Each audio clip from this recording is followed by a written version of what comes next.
Hey Sainers, welcome back to the Saints TV YouTube channel. Welcome to Saints TV Weekly. It is May 16th and I've got the scarf on. I thought let's get the colours out today because it's not every year that we beat Geelong, and it's been a 6-year drought, and we ended it on a Saturday afternoon at Marvel. We beat them 90-80. It was bloody amazing. Perfect start to Saints TV Weekly this week, talking about the fantastic win against the Cats. We were down by as much as 22 points in the third term, 35-57 at one point with 10 minutes to go in the third, so there wasn't a lot of time to turn it around. But by the end of the third term, we were 16 points up, thanks to a Tim Membry goal after the three-quarter time siren, and it was just amazing to watch. You know, the first half Geelong, they just suffocated us and played their way, and we couldn't do anything. We couldn't get through the guts, couldn't play fast.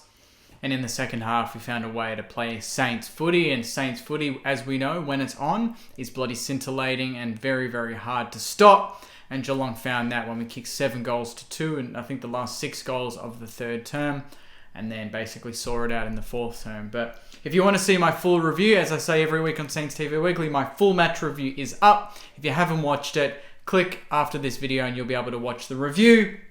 Fan cams as well with Marshy, who interviews a bunch of fans, with Joycey as well. And obviously player ratings, my player ratings of every St Kilda player from the fantastic win on the weekend, which as you all know is probably going to be pretty good ratings in the video. So all those videos are out. So if you want to watch more of those after this video, definitely do so and click off this video and watch those when you can. Now, the only downside to this amazing win was two things, really. First of all, Jack Higgins was subbed off, I think, pretty early in the game. I don't know if it was before quarter time or at quarter time.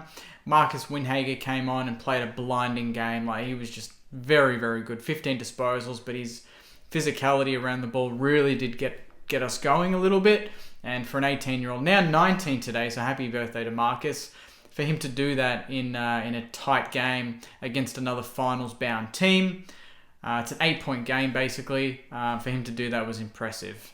But that meant that Jack Higgins was subbed off. That's his second concussion sub in, I think, the space of 4 or 5 weeks. So obviously now he's going to miss the Adelaide game on the weekend. It's kind of, it's a bit innocuous. You know, I looked at the footage and it was College Asney, I think, who laid a bump.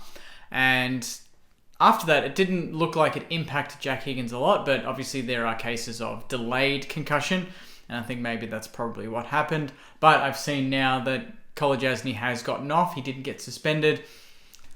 Just don't understand how players can concuss players and get off when our players do it, and they get 2 weeks like Paddy Ryder and Ben Long. That was the big downside of the game, but the biggest downside of the game was from our captain, Jack Steele, who is now set to undergo surgery on his AC joint, his right AC joint.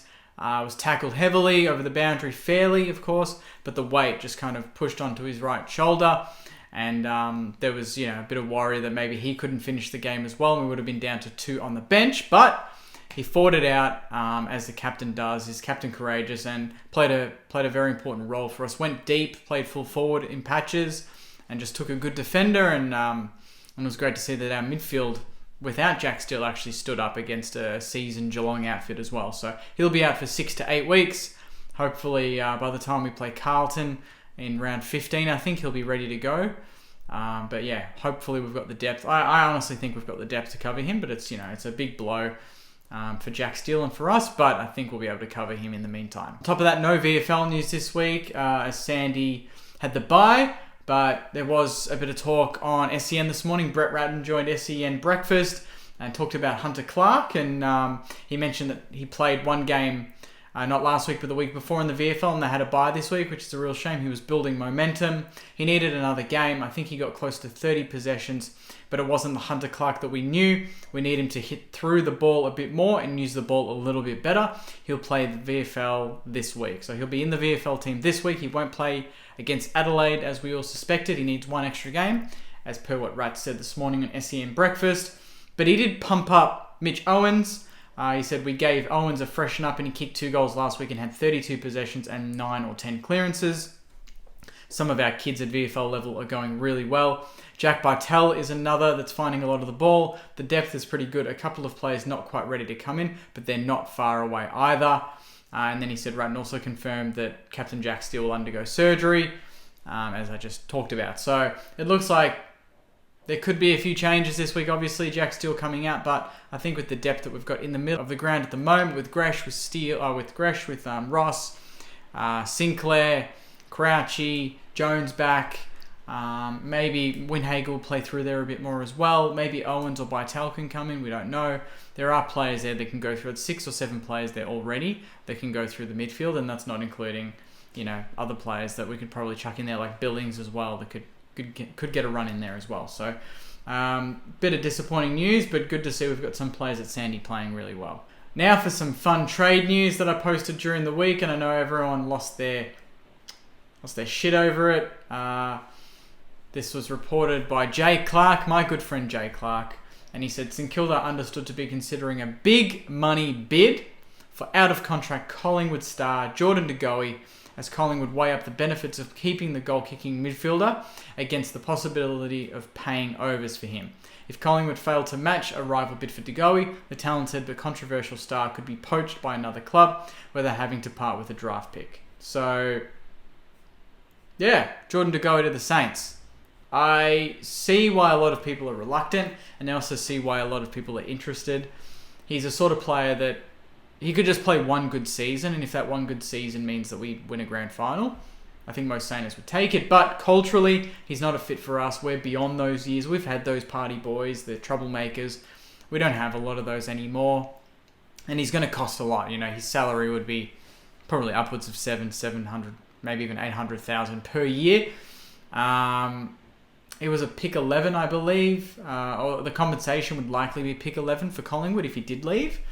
We would have a salary cap, but I think we should just be focusing on re-signing Rowan Marshall. That's where the money should be going. And then on top of that, maybe looking at someone like Tim Taranto at GWS. I think a lot of GWS players are going to be interested in leaving. Taranto, Bobby Hill as well would be great. So I think those are the sort of guys that we should be looking at. I don't think De Goey is the right fit at the right time for us at the moment, even though Brendan Goddard seems to be a big support of that. Love to hear your thoughts though, Sainers. I know that thousands commented on my post during the week, but I'd love to hear your thoughts in the comments as well. What do you think? De Goey? No? Yes? Can you see the benefits? You think it's a bad fit? I'd love to hear your thoughts. And if not Jordan De Goey, who else should we be looking at poach? Is it Taranto? Is it Bobby Hill? Is it someone like Andy McGrath from Essendon? These sort of players that I think are out of contract. What are your thoughts? Love to hear them. And lucky last, as I say every week, my favourite segment, question time. Love hearing your questions and love answering them as well. So I appreciate everyone for submitting. Sorry if I can't get to your question. There's a lot of them that come through, and I picked the top 5 or 6. So let's get into it. This one's from Logan. Who's replacing Jack Steele in the midfield? I think I just answered that, but basically I don't think we need to have one specific player to replace him. I think Windhagel will go in there, but we've got Seb Ross in great form, Zach Jones coming back and getting better, Brad Crouch in career best form. We've got Jade Gresham that goes through there, Jack Sinclair that can go through there, Jack Billings that can get thrown into there if he needs to. We've got the cattle, we've got the players, we've got the depth, and it's the first time in a while that we can miss someone like Jack Steele and be confident that we can cover him. If this happened a year ago, we'd be stuffed, but this year I really back our midfield to do a good job in his absence. This one's from Pegs_30. Not a question, but can we get some love for the accountant? That is a question, actually. But yes, we can get some love for the accountant. Kept Cameron to 1 goal. I think in my player ratings, I gave him a 9 out of 10. It was a bloody amazing performance, and anyone that can keep Jeremy Cameron to under 2 goals per game is going very well, and he's done that, I think, a couple of times that he's played on him. So the accountant, he's just chugging along. Should be in all Australian calculations the way he's going. Jezza_pity is asking, thoughts on Billings' return? I thought it was solid. 22 disposals, 8 marks, I think it was. I think it was a St Kilda high or even game high for marks. And he kicked a very, very important goal. Put us in front off the back of a Paddy Ryder tap. Just pure class. The tap and the finish from Billings. So it's great to see that Billings was that switched on. Even in his first game back, he was switched on and ready to get the ball and kick it. And he was just, he's going to get better every week. And I think he just gives us a bit more class around the half-forward flank. Victoria's asking, rate the crowd from that game. First half, I mean, we were down, so it was a bit quiet. But anytime we got a run on, the momentum just builds. You can feel the energy at Marvel Stadium. And the second half, definitely a 10 out of 10. 20 out of 10. It was just through the roof. When we got on a roll in that third term and kicked 3, 4, 5, 6 goals in a row, the crowd was going nuts. The anticipation was building, and our boys thrive on that. I think Brad Crouch at halftime said that he wants the crowd to come back into it, and that drives the boys, and that's exactly what happened. The boys got going, the crowd got going, the boys got going again, and the crowd just was thriving on every kick, every tackle, every goal, which was amazing to see and to be amongst as well. Last one from Tim. Did you notice in the second half we didn't overcommit to tackling as much as the first half? I had a feeling that we were doing that. I didn't notice it in the second half, but I noticed we were overcommitting in the first half, if that makes sense. So I noticed the mistakes we were making. I didn't quite notice in the second half that we weren't doing it anymore, but we were spreading more. And I think that when we were winning those 5 games in a row earlier in the season, we sent 1 or 2 players to the contest to tackle, and then we created a parameter, and there was 3 or 4 on the outside. So when we got it out, gone. Handball, run, kick long, goal. And in the first half, we had 4 or 5 Saners going in for the tackles, and no one on the outside. And Geelong were just whipping it out. That's why they had so many players free in the middle of the ground, and they were able to kick it long and get easy goals at the back. But as you mentioned, Tim, great spot. We fixed that in the second half. We tightened it up. We had more players on the outside, even balance inside and outside, and that was the reason why I think we got on that run. We were able to get the ball on the outside and have space. But if you've got space but no players to support when you've got the ball, you're not going to go anywhere. But we found the space, but we also had players running in waves together. 3 or 4 players at a time running in waves. Handball receives and running by not just kicking long aimlessly. So, that's a great question to end on. Great point, Tim. Really like that you spotted that. That's Saints TV Weekly for another week. A nice, short, sharp one.